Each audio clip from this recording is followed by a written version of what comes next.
Okay, welcome to the Opperman Report After Show. I'm your host, Private Investigator Ed Opperman. Okay, let's see. I think I'm all set up here. Ready to go. Ready to go. Let's see. Are we on? Yes, we are. Okay. Okay, let me pull up my notes. I been a little sick the past couple of days. I've had a fever. I had a fever last night. I had a fever today. So don't expect the usual lunatic ranting and ravings of the after show. Okay, let me pull this up here. Okay, a couple little announcements. We have there's 2 new shows up in the members section that I did this week. One is Brendy Richards, okay, and she's from South Africa. She has a really big following there in South Africa, and she has a show on Red State Radio, Talk Radio, Truth About South Africa. So I had her on the show, and she got off on a couple of tangents. But I got some really good information out of her, especially about Mike. What she was telling me is where she lives. And by the way, this is a beautiful woman. This gorgeous blonde hair, blue-eyed woman, a little younger than me. And she lives she has pictures on Facebook where she lives and rides these horses and stuff like that. It just seems like a incredible lifestyle that she has. But then she's complaining about how it is. It's all the murders and stuff going on, and people trying to break into her house. And so she describes these voodoo rituals that they do down there. And it's legal. They gave the witch doctors and these voodoo ritual doctors, they gave them honorary medical degrees. So they're equal to regular medical doctors. And they can give like a doctor's note for work and stuff like that. And she says what they do is I'm sick, yeah. Well, what they do is, they mix up these concoctions with human blood and human bones and human skin and animal bones and blood and stuff like that. And she says that one of the things they do is they'll pay $100,000 for a human head. Decapitations is a big thing going on down there right now. So I says, well, how do you find these guys? She says, well, I'm driving to work in the morning. You drive down the road. They're walking down the road, right? Right on the side of the road with all their stuff, So, and it's pretty much done right out in the open. So very, very interesting. I found it. We talked about too how Michael Jackson, when he went down, that he participated in one of these rituals and drank the human blood and the concoction and stuff and did one of these ceremonies. And also, too, how during the Nelson Mandela funeral, we got into all the stuff about the Mandela funeral and stuff. Very, very good show. Brendy Richards, check it out. It's in the members section at OppermanReport.com. Did another show with Christopher Brennan, wrote a book called Fall of the Arab Spring, From Revolution to Destruction. I enjoyed the show, and it fits in with a lot of my theories about what really went on down there. We talked about Wesley Clark. I forgot to bring up a couple of things with him, though, that I really wanted to, that I forgot all about.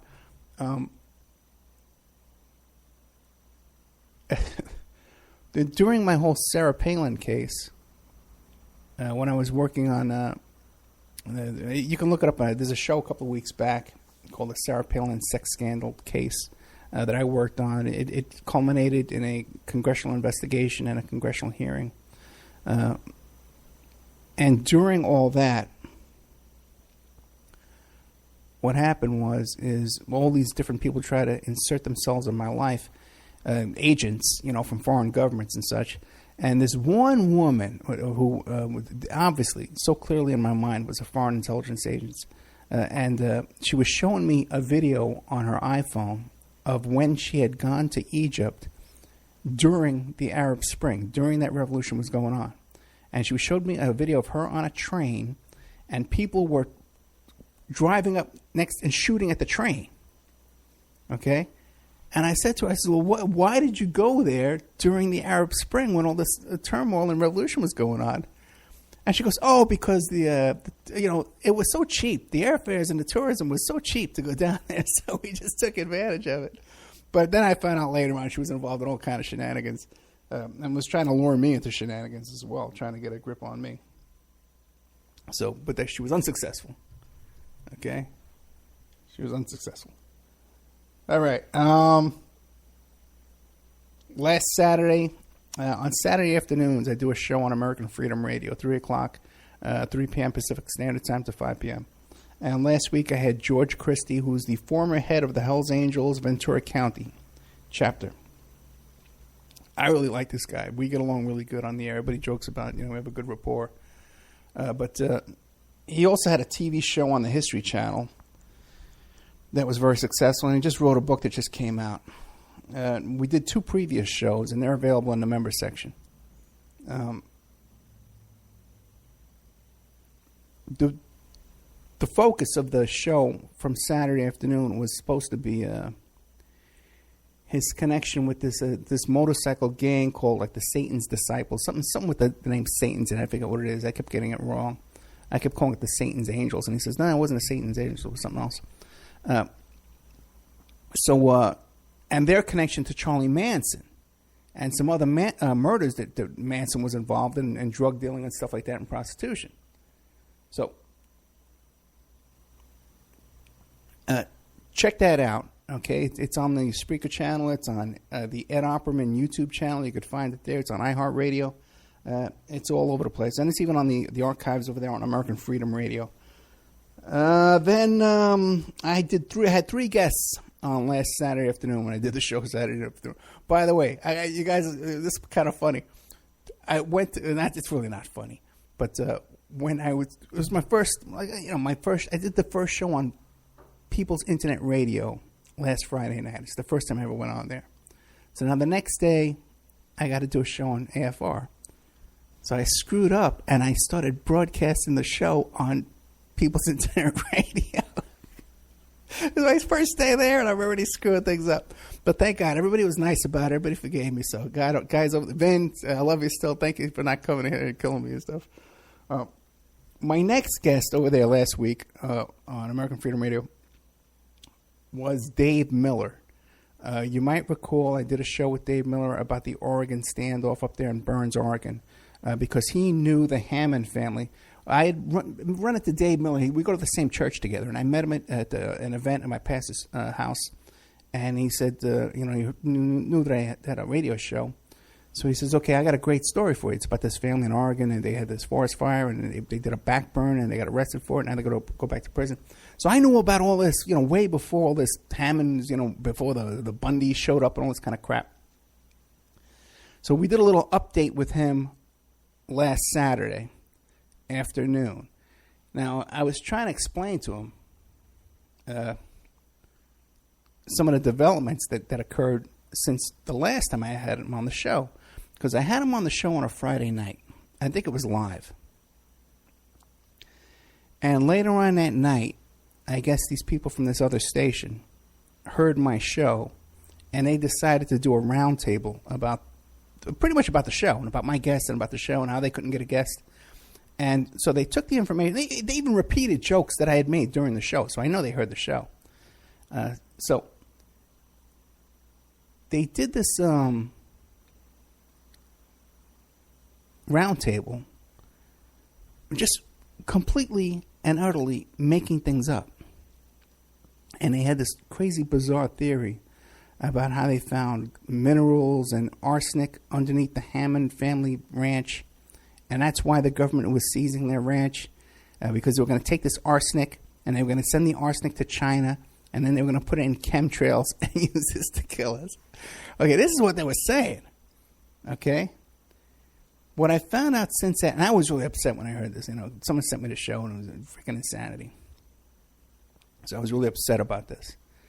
And what I found out since then was, after this shooting, one of these Bundy Ranch guys, and the arrest of all these other characters, and the arrest of Pete Santilli and all that, there was like 3 guys left up there at that bird sanctuary on the federal land, that they were occupying that building. And what I found out is that they're listening to the live stream from that radio station that was making up all this stuff. And after they did that roundtable show that night, like the next day and the day after, they were having like 24-hour-a-day updates on this Oregon standoff, okay? Because obviously, this is a story they want to get into because, this is their kind of thing. It's about guns and it's about cowboy hats and about federal going against the feds, So they're into all of that patriot stuff, and that, what do you call, like doomsday stuff, And I found out that these guys that were up there in this bird sanctuary up there on this federal land were listening to the live stream of that show, and they were listening to people calling in who had gotten their information from the round table a couple of nights before and were now sharing it on the air. And they were coming up with all this crazy stuff about how the military was down there, and it was all they were going door to door looking for sympathizers, and so that's the level of damage that can be done by going on the air and just making stuff up, and rambling crazy stuff. You may think, well, okay, this is entertainment, and you're entertaining the people who are listening and the people you're talking to on the air. But here you got the people, these armed guys, who are holed up in this building over there.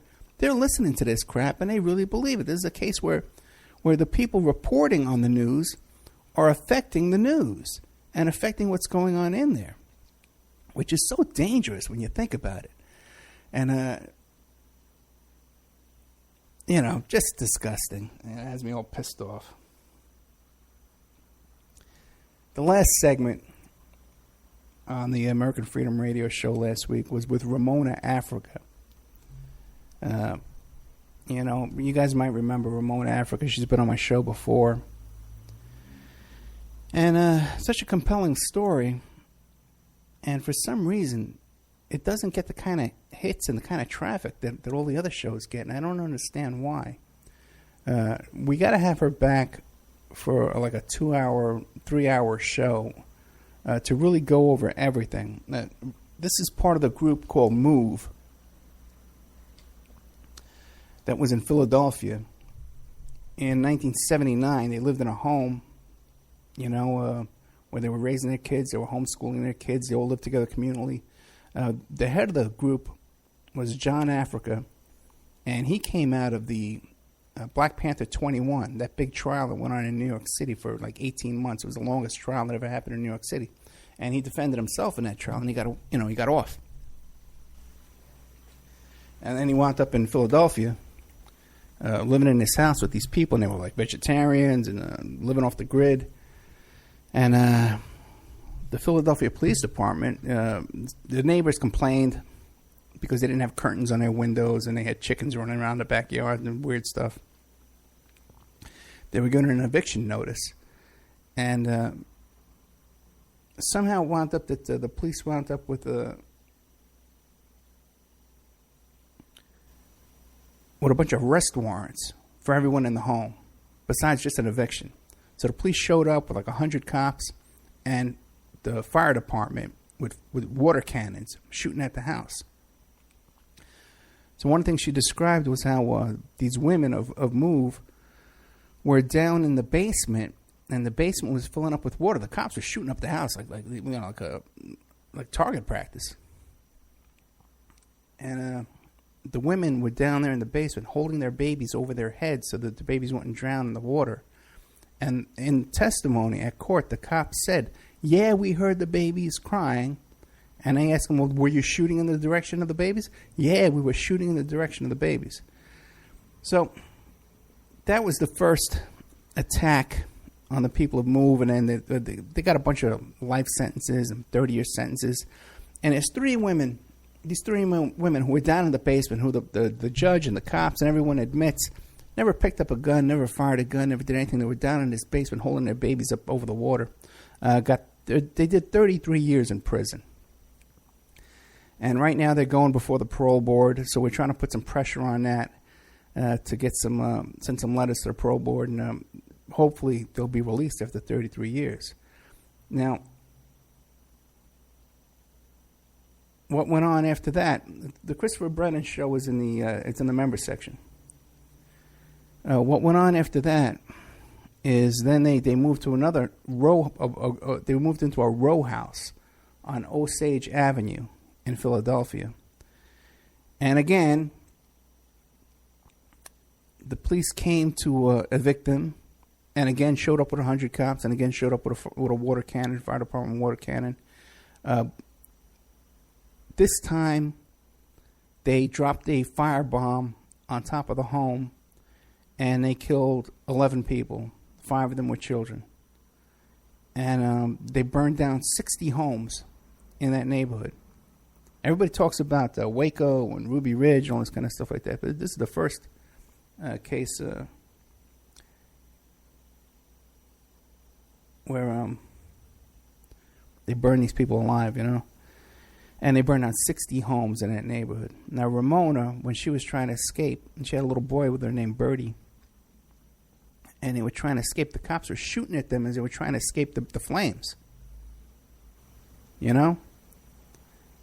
And so she got out, but they arrested her and they gave her 7 years in prison. She got out of there, she sued them civilly, and she won $500,000.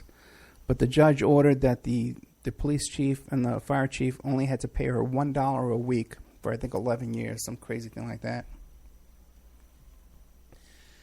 And then they appealed it, and they ruled that, no, you don't have to pay anything. So, also, too, these people were also involved with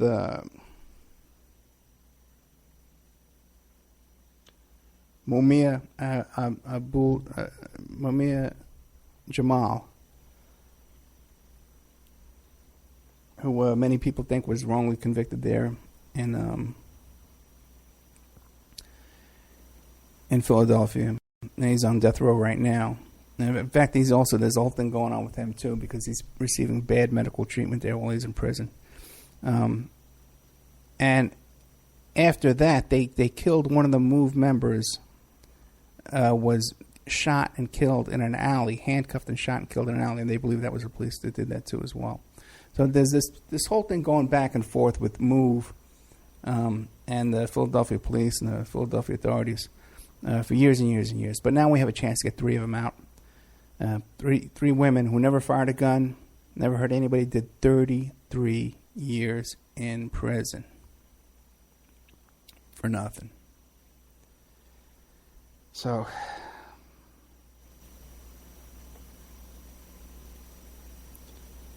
that was the show I did on Saturday. And we really need to get Ramona on when she has more time to talk. The first show was only 1 hour, and then the last show was a half hour, around that much time. And so we got to have her back again.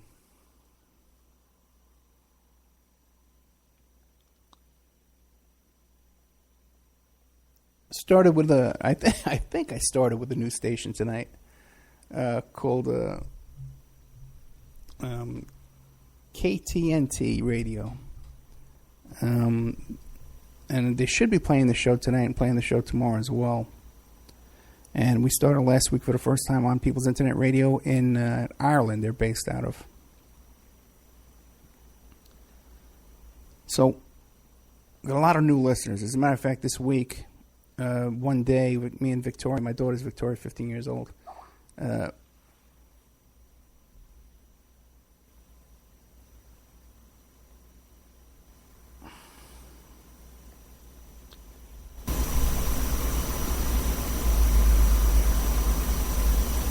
We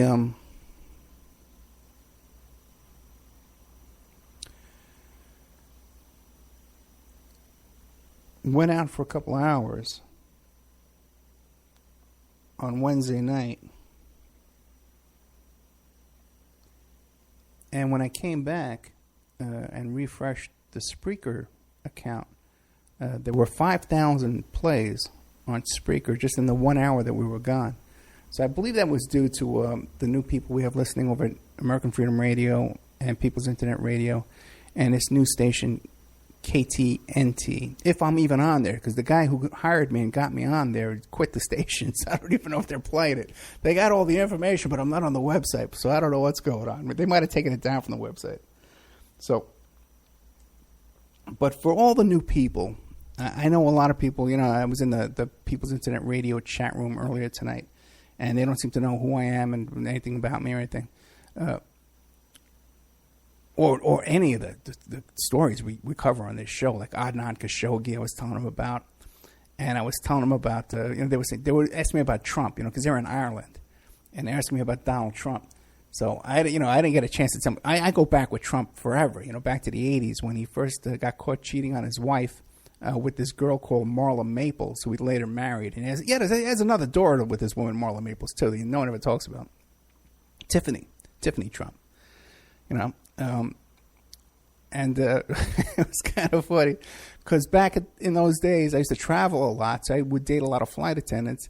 So I knew these flight attendants. We were out one night, and they says, hey, you never guess who's staying at our apartment? And I says, who? This is Marla Maples. And I says, Marla Maples?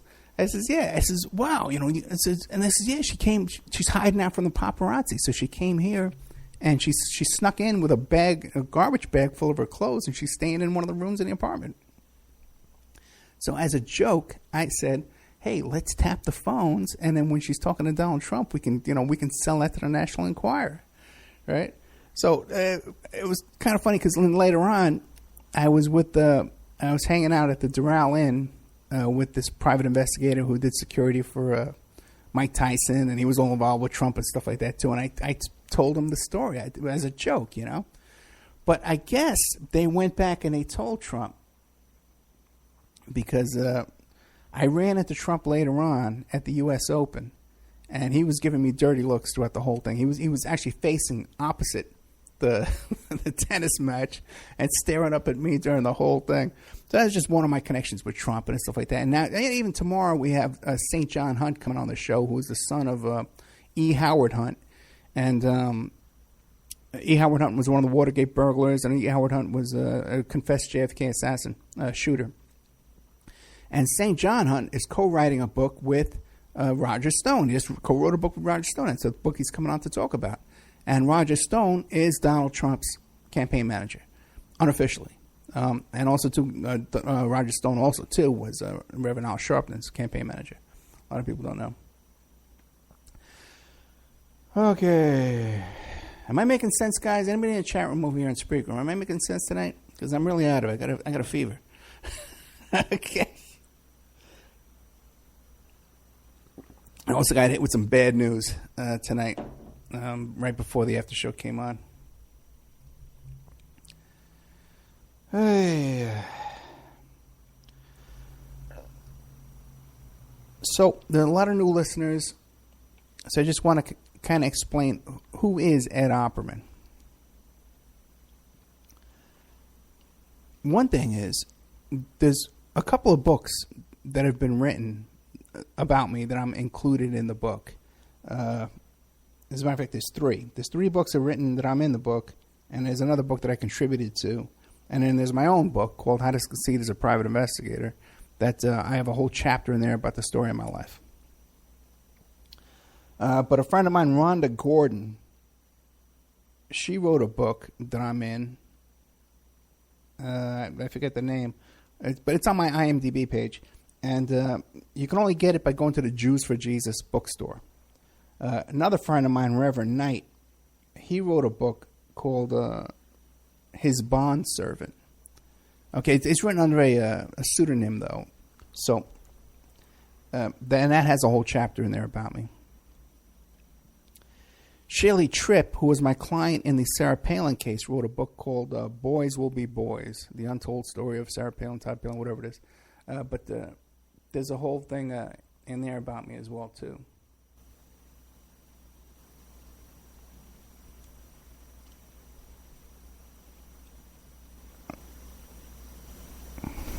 Oh, and I just found out, too, that there was a book written about the Pizza Connection trial, and I'm mentioned in that book. So I got to dig that up and see what's going on with that. So, 53 years old. I live in Henderson, Nevada, which is right by Las Vegas, 11 minutes from the Las Vegas Strip. Was born in the Bronx, moved to Staten Island, and then lived in Manhattan for a while, lived out in Colorado for a while. I've been a political activist my whole life, a leftist. I'm a socialist. Growing up as a kid, I was one of the Yippies, the Youth International Party on the Lower East Side of New York City on 9 Bleecker Street.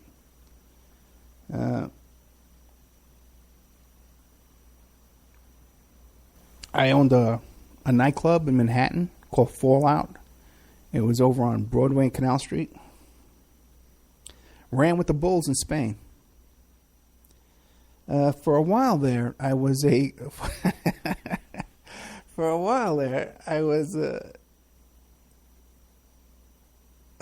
gospel tent evangelist. My friend Ralph Knight is a gospel tent evangelist, and for a while I traveled with him, and I would give my testimony right after I first got saved. And did that for about 4 years. Then I was assistant youth pastor at this church for a while. Boy. I owned a beeper company, beeper and cellular phones. I sold beepers and cell phones. I had an advertising agency at one time. I owned one of those horse and carriages that goes around Central Park. That was part of the deal with the nightclub, because I had a lien against it when I invested into the nightclub. So in case the nightclub went under, I'd get some money back. And I wound up with this horse and carriage, which is a really funny story too. Because when I wanted to, because the horse and carriage itself is not worth any money, very little money, like $20,000. But the medallion, it's like a taxi medallion. That's what's worth money, and that's what I had to lean on. So what you had to do is when I needed to collect my money and execute this lien, we had to go and like cattle rustlers, like horse thieves, and take this and catch this horse and carriage going around Central Park and stop them and then pry the medallion off the thing, So that's a crazy story. I hired these guys to go out there in Manhattan, and we had to track them down, and then we drove through Central Park until we found them, and then we pulled the thing off we stopped them. like train robbers, we're stopping this horse and carriage in Central Park. Ah, God. What a freaking life. Let's see. So now I'm a full-time dad. I got a 15-year-old kid. Everybody knows her. My kid, Victoria. She's a really fun kid. She's doing great with her debates. So I judge these debates, but you can't judge your own kid. And some people were saying, like, hey, Ed, what kind of debate? Of course your kids win a debate if you're the judge. But no, you can't judge your own kid or any of the kids from the school that your kid is in. You can't, or even if you know kids from other school, because now as you start judging for a while, you get to know some of the other kids too, so you can't judge their debates either.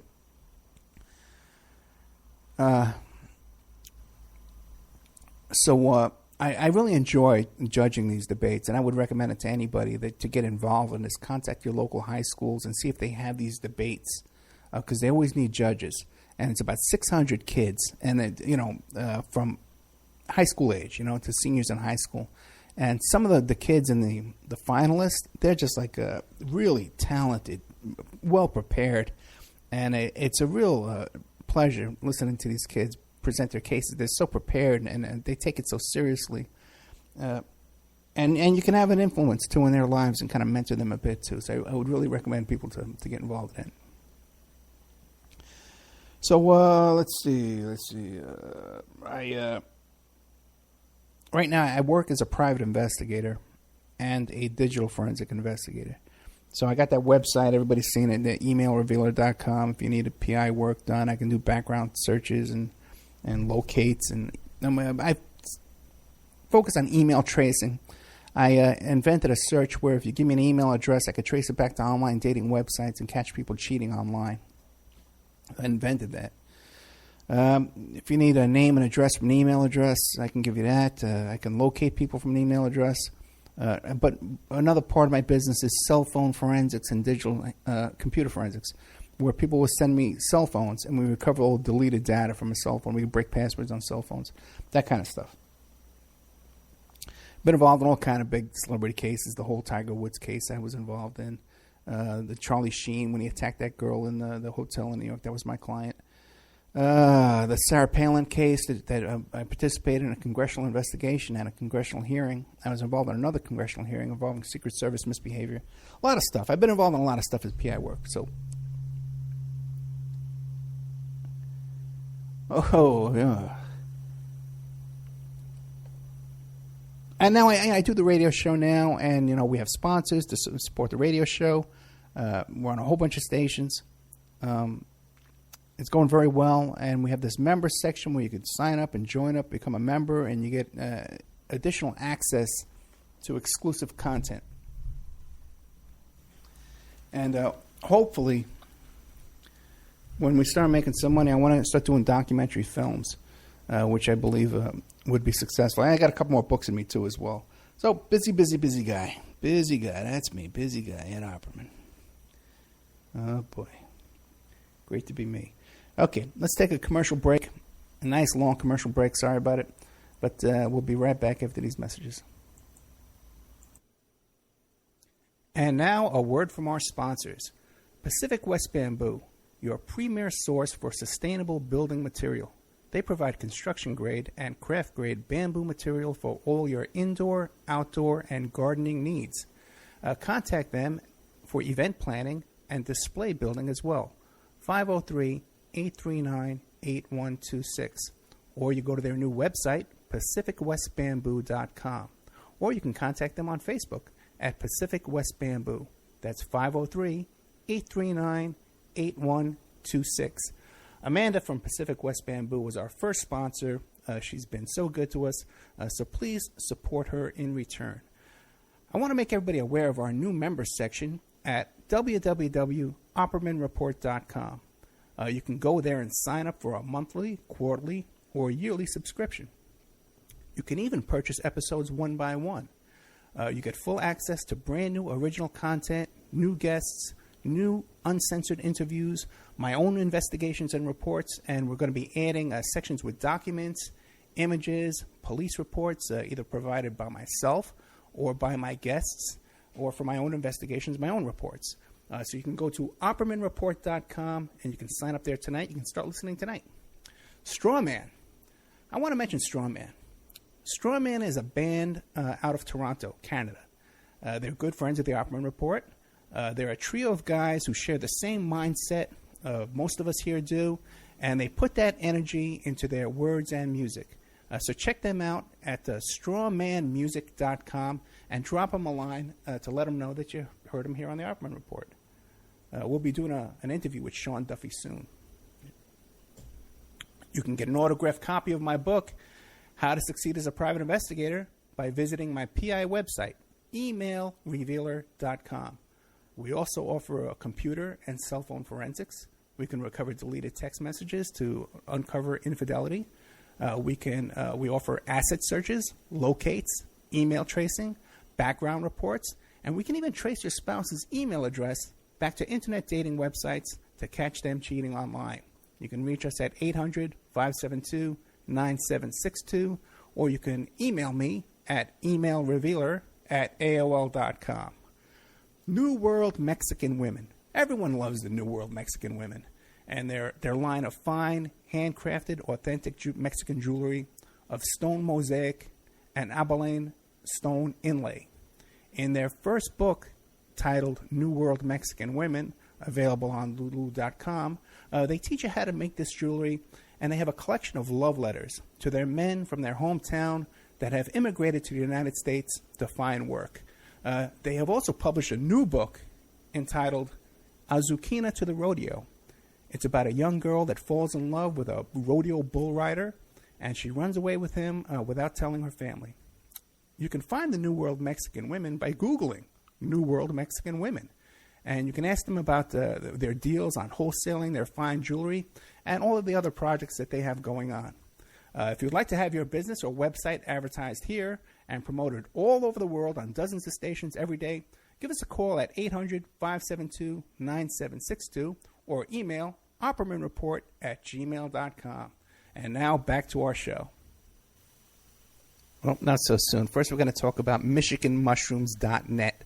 They offer the highest quality chaga chunks available anywhere, picked fresh from healthy live trees in Michigan's Upper Peninsula, sun-dried and quickly shipped to you.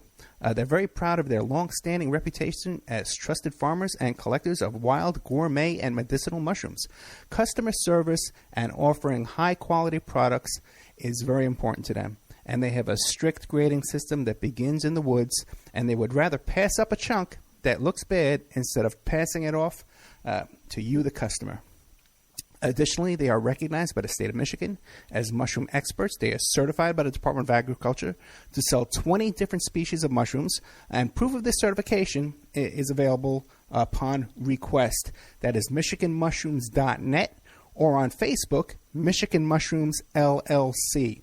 Got a brand new sponsor, The Rodeo of Doom by Miguel La Sala. The year is 2384, and Henry Fields is a down-on-his-luck adjunct professor in the architecture department at Andreas Tangen University in Los Angeles.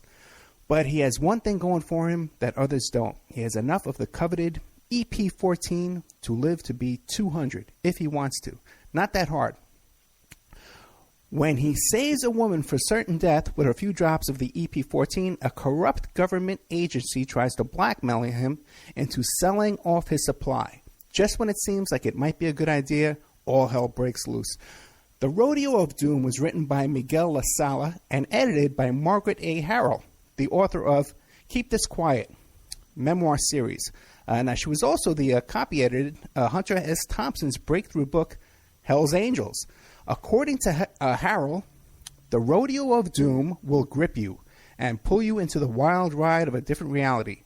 This is a consciously fast-paced journey into the future. Author Miguel La Sala reveals his craft by intricately weaving in fine details for his reader and keeps you anxiously anticipating what will happen next. Do not wait to read this book. There will surely be more to come from this author. The Rodeo of Doom is available on Amazon.com, and there's a link to the Rodeo of Doom in the Opperman Report bookstore.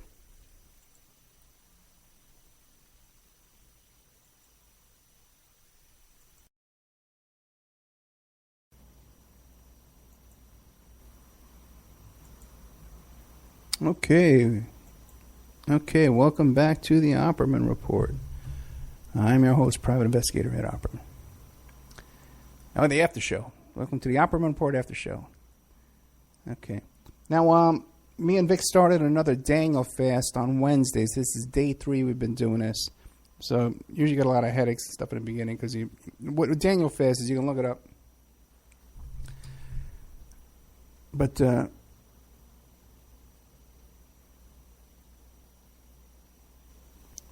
you don't eat any meat, any sugar, any coffee, any alcohol. Just fruits, vegetables, nuts, berries. Smoothies you can have, stir fry you can have, stuff like that. Black bean soup, make a lot of black bean soup. So, okay, this is day 3. We're doing this now. The plan is, if anybody wants to participate in this with us, you could start now, you could start next week. You don't have to do it at the same time we're doing it. But it would be nice next time we do it if we all do it together. What I want to do is, if you want to participate, because you feel great, okay? At the end of this thing, you feel great. You lose a lot of weight. You get stronger. And it's a spiritual fast, too. It's, you take some time out of your day to pray, fast, exercise a little bit. And I'm Christian. You don't have to be Christian, do you? You can be any kind of faith you want. I want to have all faiths doing this. But if you want to get involved, contact me at oppermanreport@gmail.com. And you participate in the fast at your own pace.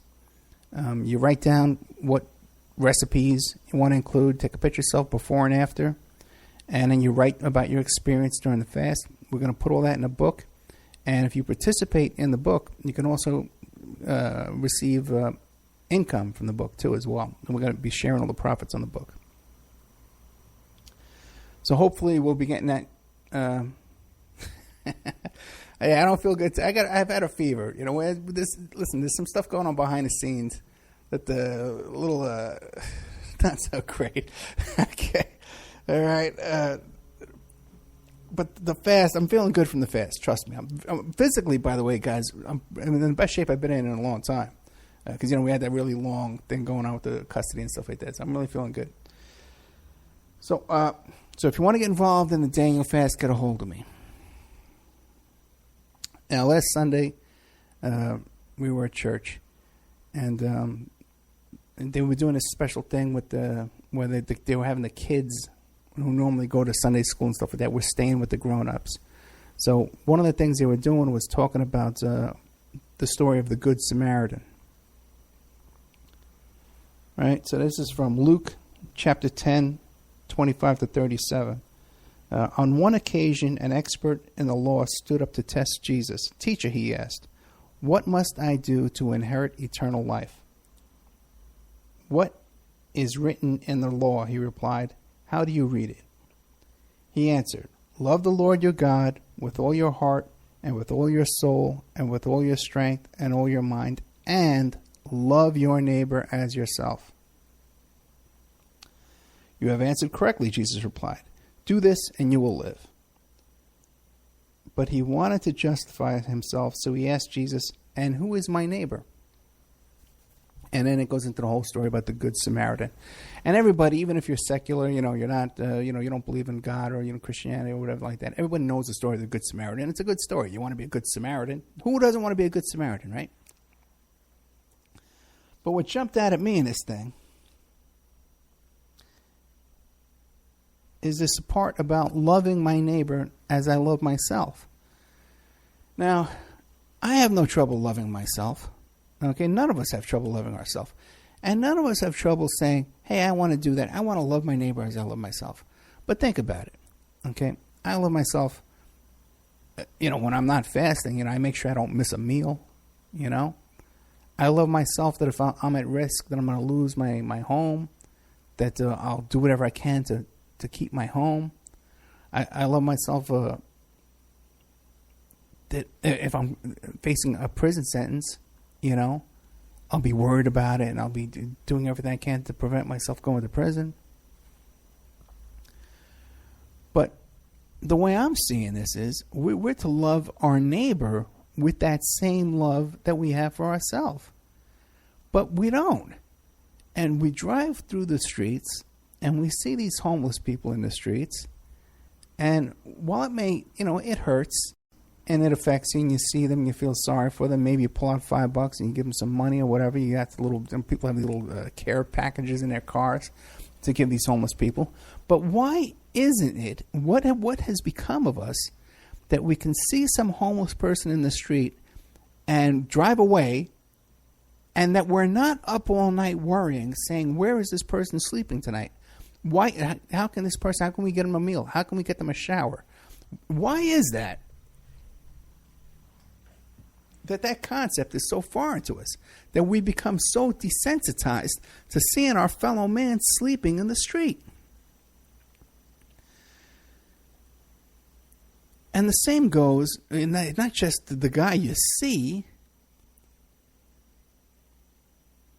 but what about the people over in India, that live in such poverty that they don't even have running toilets, Or like these stories I'm hearing about in South Africa with this woman, Brendy Richards, How is it that we're not up all night worrying about these people, about our fellow man, And then you can say, well, okay, Ed, there's so many you can't help everybody, Or, there's all on the other side of the world, we can't help other countries. We've got to worry about our own country first. And our veterans, who are homeless in the street. But what about the people who we know that are in prison, that don't deserve to be in prison? And this always affects me a lot, okay, when I know that someone's gone to prison or gone to jail. Because I've visited so many of these people, doing interviews in prisons and jails. And then you leave, and I'm home in bed, lying down in bed. I'm saying, that guy, he's still in there right now, tonight. He's in there. Tonight, Reverend Pinckney's in prison. These 3 women from Move right now, they've been in prison for 33 years, and they're sitting in prison right there, right now tonight. This guy, Ray Gray, again in Michigan.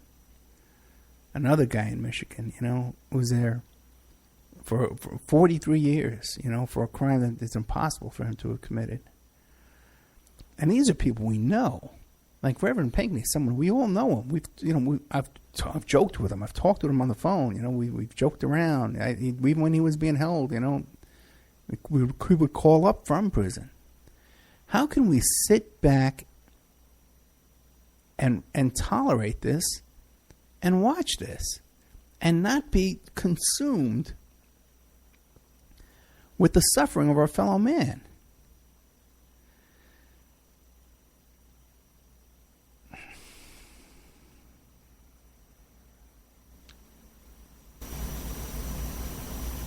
I don't know.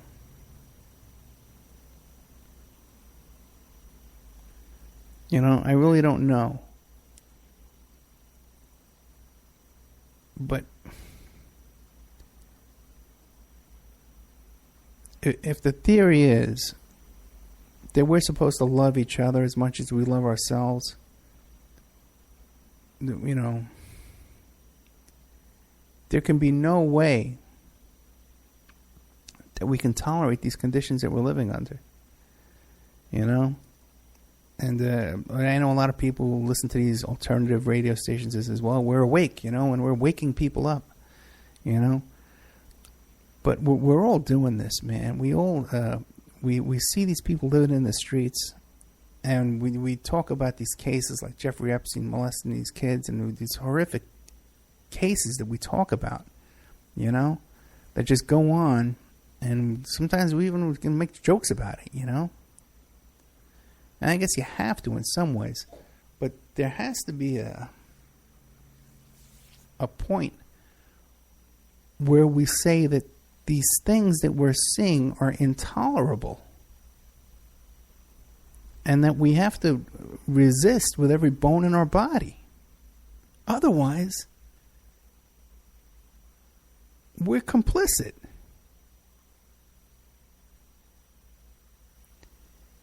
If I see a homeless guy in the street and I give him $5 and I turn away and I forget about it, I'm complicit in his suffering. If we know these people are sitting in prison right now, people that are friends of ours, we're complicit in their imprisonment. Like, what does it take? If my kid was going to prison, I would put my body before, a freight train. So I can love my own kid, but I can't love this other fellow human being that's suffering just as much as my own kid would be? How does this work?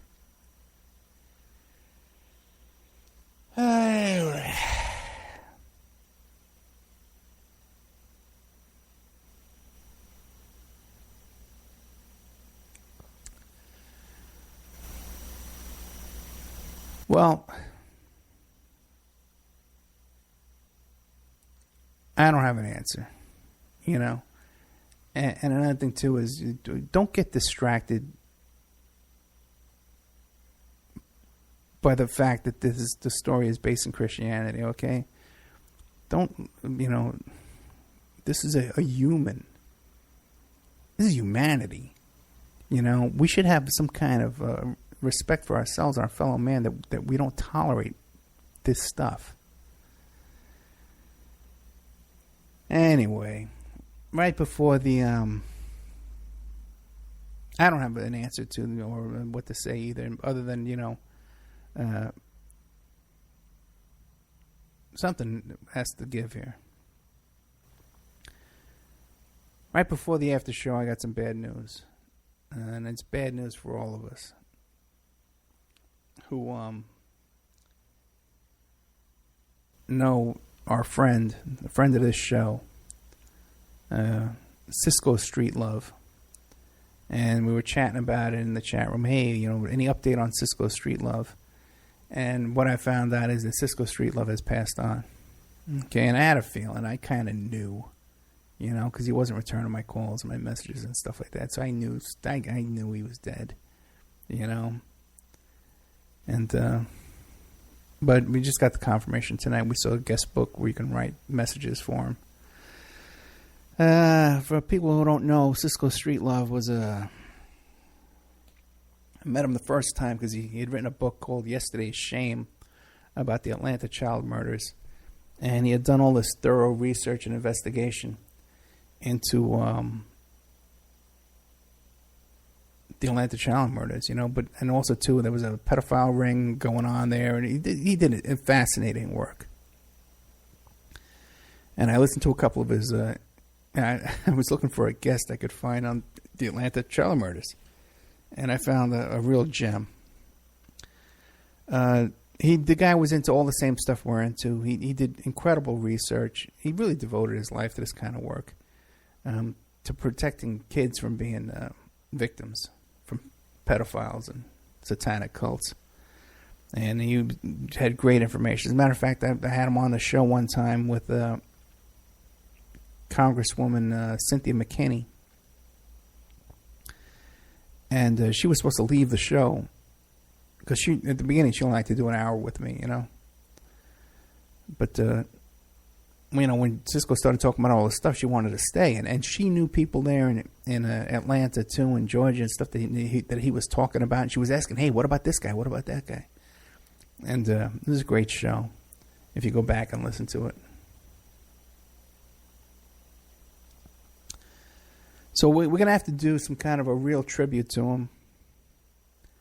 Because Cisco was a real fighter, And I did another little show with him just recently where, he had contacted me and he says, Ed, they put me in the hospital and they wouldn't let me out. And I couldn't get out. And then I put him on the air to talk about it. And he sounded all agitated and not good at all. And I said I was going to check on him. I checked on him like a week later, and I didn't hear back from him. So that's our friend.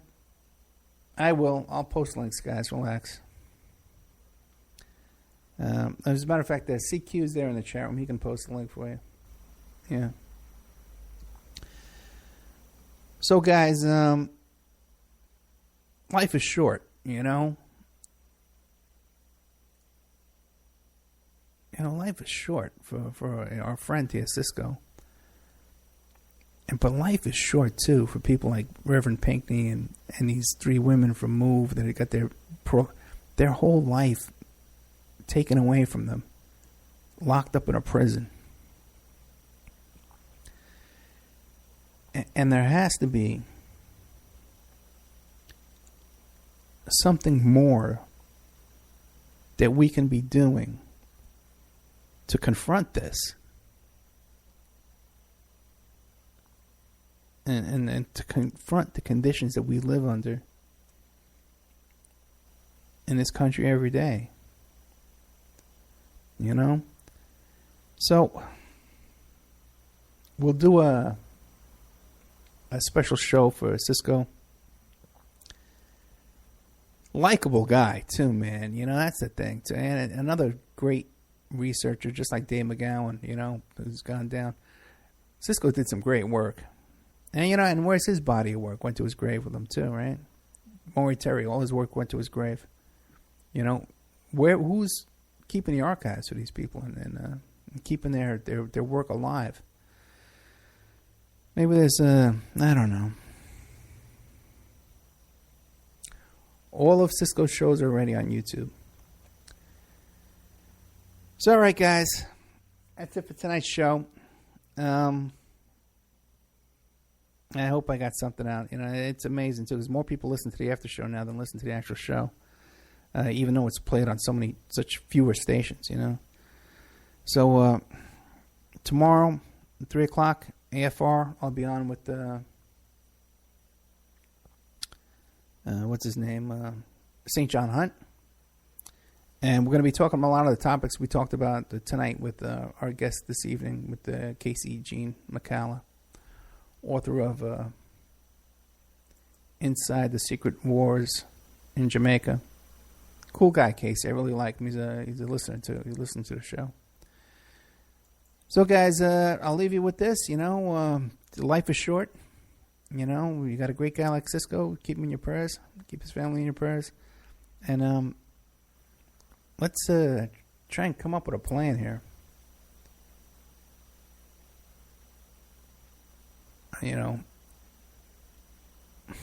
How to move forward. All right, guys. Good night.